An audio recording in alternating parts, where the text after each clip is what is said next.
Projects are complex, and if you try to simplify them too much, then all you're doing is storing up problems. Seeing the bigger picture and taking an holistic view is what systems thinking is all about. Number 1. What is systems thinking? Systems thinking is a framework for understanding complex situations. It considers interactions and relationships between parts rather than looking at them in isolation. It looks for causal loops, recognizing that some actions will loop back upon themselves. Feedback replaces the linear thinking of A causes B. It seeks out underlying patterns and structures rather than reacting to isolated events. It looks for leverage points where small changes can have a big impact on outcomes. And it understands that a system's performance depends on how its parts fit together in an integrated whole. Ultimately, systems thinking is a discipline that helps us to see the big picture. 2. Why is systems thinking important for project professionals? Project-based working is complex. Often it balances multiple objectives, constraints, and dependencies. Performance depends on how the parts interact rather than on how they act individually. Systems thinking allows project professionals to understand the interactions among stakeholders, agendas, activities, dependencies, and requirements. It can help us to anticipate consequences and so make better decisions, reduce risk, and deliver more effectively. When you move from seeing the world as a set of separate parts to treating projects, programs, and portfolios as dynamic and interconnected systems, you raise the chances of your success. So, in the project world, systems thinking applies in many ways. For example, understanding context and finding the levers of success, identifying interdependencies and constraints, project planning and resource optimization, stakeholder analysis and relationship mapping, risk management and scenario planning, analyzing the impacts of scope, function, and technical changes, and continuous improvement by understanding feedback loops. Systems thinking is vital for broad organizational change and business transformation. It gives an holistic view of the complex interactions of the different parts of an organization. This ensures that change initiatives stay aligned with long-term goals and enhances overall performance and value delivery. 3. What are some key systems thinking methods and tools? There is a huge range of models and tools that support systems thinking. Here we'll look at 5 examples that are perhaps most commonly used. The Iceberg Model. The Iceberg Model assesses situations, organizations, systems, like projects, at 4 levels. At the top level are events. These are the visible impacts, the symptoms of what's happening, like a missed deadline. Then, just below the waterline are patterns of behaviour. These are the trends and the behaviours that drive the events. Perhaps missed deadlines are because of lax attitudes or insufficient resource application. Below this are the system structures. These are the systems and the policies that give rise to the patterns. For example, we may have a policy that certain managers are in control of resources, which will frustrate the project accessing the people it needs. At the very bottom of the iceberg are the mental models which feed into everything. These are the deeply held beliefs and the ways of thinking that underpin an organization's choices of structure. In our example, this might be the kind of hierarchical thinking that leads managers to crave power and senior managers to let them have it. Most project managers operate far too often in firefighting mode by addressing events. True leverage, the ability to make important changes and transform the way we do projects, sits at the levels of structures and mental models. Finding leverage. Leverage points are the places in a system or a process where a small change can lead to big consequences.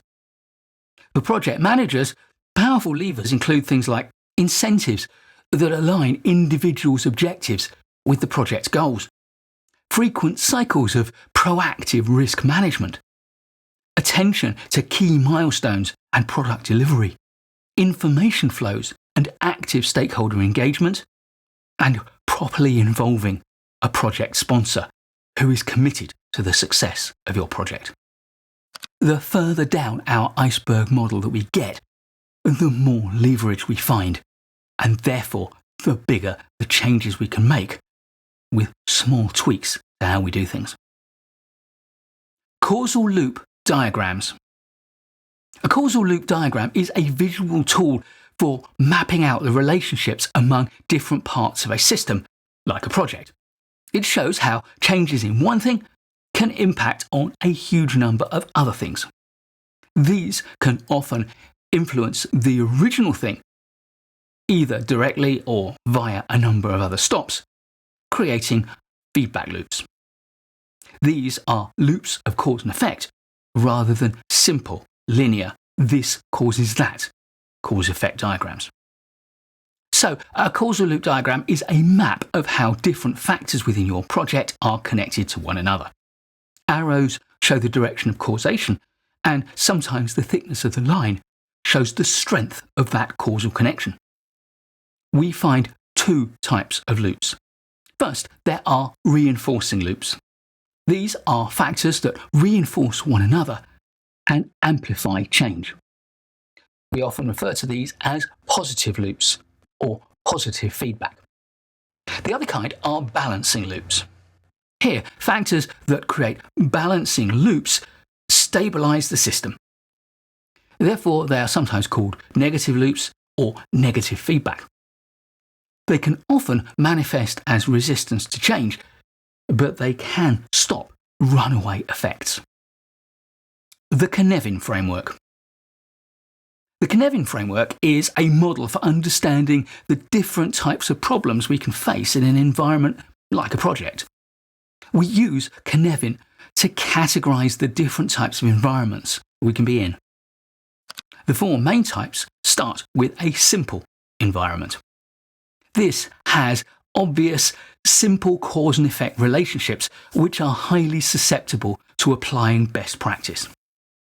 Then we have complicated environments where the cause and effect relationships are often a little more subtle and harder to spot. But they are there, and therefore experts can apply good practices with a lot of success. Next come complex environments. These have very weak cause and effect loops. They're hard to spot and difficult to understand, and not wholly reliable. Usually they are only obvious in retrospect. Here we need multidisciplinary teams to probe the situation, make sense of it, and craft a response particular to this situation. Finally, there are chaotic situations where there are no discernible patterns. Now you need to design experiments to help understand it and craft highly creative solutions. Trying to apply best practices to complex or to chaotic situations is sadly doomed to failure. As a result, many large, complex or even chaotic projects do fail when simplistic approaches are taken by project managers who are not familiar with working in these kinds of environments. Finally, there is a disordered zone, which Dave Snowden, the originator of the Cynefin model, described as being where we don't have enough information to determine at the moment which kind of environment we're really in. If you want to learn more about the Cynefin Framework, I've done a whole video about it, and I'll put a link to that in the description. System archetypes. System archetypes are the common patterns of behaviour that we see in many different systems. Recognising a familiar archetype at play helps you to quickly understand what the problem is, to find solutions, or to recognise opportunities in the situation. They're like reusable blueprints for how systems organise themselves. Here are 3 common archetypes that we often find in projects. 1. Fixes that fail. A quick fix or a temporary patch can work, but it can also create unintended consequences which can cause much bigger problems further down the line. This, by the way, is closely related to the IT concept of technical debt. Got a video about that as well. Number 2, shifting the burden. Here we rely on solutions to the symptoms, like creating overtime opportunities to solve a problem of work not getting done fast enough. What we're not doing here is addressing the fundamental issues, like the need for process improvement, either in what people are doing or how we allocate team members to our project. 3rd, the tragedy of the commons. Multiple projects compete for a shared but limited pool of resources. Because one project is entitled to resources, all projects are. But if all projects call upon resources at the same time, there won't be enough. This eventually crashes the system, and it's called the tragedy of the commons because it harks back to villagers grazing sheep on common land. If every villager grazes 1 sheep on the common land, then that's fine. But there is not enough land for all villagers to graze 2 sheep. If 1 or 2 do it, that's fine. But if everyone does it, there isn't enough grazing. All the sheep go hungry and die. These models and ideas, and many others that you can find in the corpus of systems thinking, are not mutually exclusive. You can often apply many of them together to get deep insights into the way a complex system is working and how to optimize the way that you operate within that system.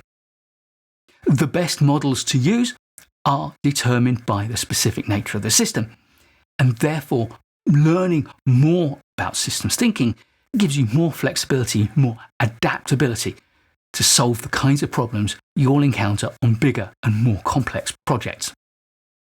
In summary then, systems thinking is a mindset. It's the mindset of no longer thinking of projects as a collection of small things, individual tasks, different people, but rather as a coherent whole, as one big thing. Please do give this video a like if you've learned from it or enjoyed it. I'll be making loads more great project management videos for you, so please do subscribe to the channel and hit the notification bell so you don't miss any of them. And I'll look forward to seeing you in the next one.